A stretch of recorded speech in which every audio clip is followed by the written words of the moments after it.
হাত কাপ একে এই কানেক্টরগুলো এটা নিয়ম হচ্ছে এটা উপরটা ঢুকাই দিব, হ্যাঁ উপরটা ঢুকাই দিব।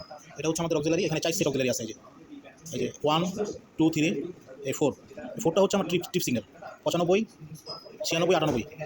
এটা হচ্ছে আমার ট্রিপ সিগন্যাল SY। এখানে হচ্ছে আমার আন্ডার ভোল্টেজ কীভাবে লাগাইছি, এই কানেক্টর, হ্যাঁ এই তার আছে এখানে।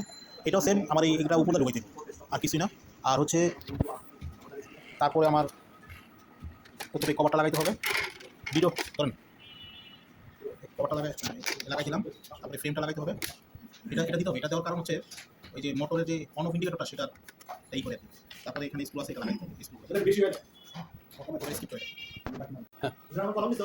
এটা করতে গেলে আমার ব্রেকারটাকে আগে অপোজিশন রাখতে হবে, হ্যাঁ অপোজিশন রাখতে হবে।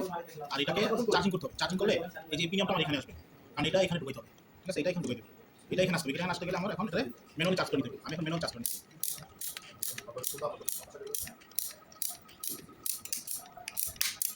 এই হয়ে গেছে। এই যে আমার এটা কিন্তু উপরে ছিল, এটা এখানে চলে আসছে। এখন আমি এটাকে এখানে ঢুকাই দিই। পিছনে এখানে ধরেন, ভিডিওটা ধরেন, এখানে ধরেন, এখানে এটা মেইন।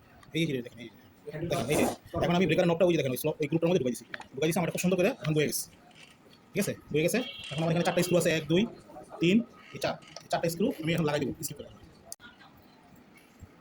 এখানে কানেক্টর 2টা, একটা হচ্ছে আমার এই যে এখানে আন্ডার ভোল্টেজ লাগাইছি এই যে নিচে, হ্যাঁ এই নিচে এটা, তারপর উপরে হচ্ছে মোটরের। কিন্তু এর মধ্যে একটু কাহিনী হলো, এটা কোনো দিন খুলে করলাম দাদা, ওই পার্টটা কই, এই যে এই পার্টটা আমার ওই মোটরের সাথে লাগানো থাকে। তো এই পার্টটা যদি আমি লাগাই ইউজ করি তাহলে আন্ডার ভোল্টেজটা ইউজ করা যাবে না।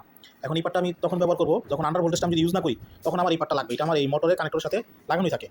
যেই সময় আমি আন্ডার ভোল্টেজটা ব্যবহার করবো তখন এই পার্টটা খুলতে হবে। এই পার্টটা খুলতে হবে আন্ডার ভোল্টেজের কানেক্টরটা ঢোকানোর জন্য। বাস এটুকু একটু হিসাব, আর কিছু না। এখানে সাইদুল ভাই লাইনটা দেন। এটাই যে অটো মোড রাখতে হবে, হ্যাঁ এখানে ম্যানুয়াল অটো। আমরা এখন লাইন দিতেছি, তো লাইন চেক করবো। এখন এটা অটোতে আমরা চেক করতেছি। এখন আমরা আগে মোটরটা চার্জ করবো। এই যে এখন কি লেখা আছে, ডিসচার্জ স্প্রিং, মানে এখন ডিসচার্জ আছে, হ্যাঁ ডিসচার্জ আছে, ব্রেকার অফ আছে, অফ ডিসচার্জ। এখন আমরা মোটর দিয়ে ইলেকট্রিক্যালি লাইন দিয়ে এটাকে এখন চার্জ করবো।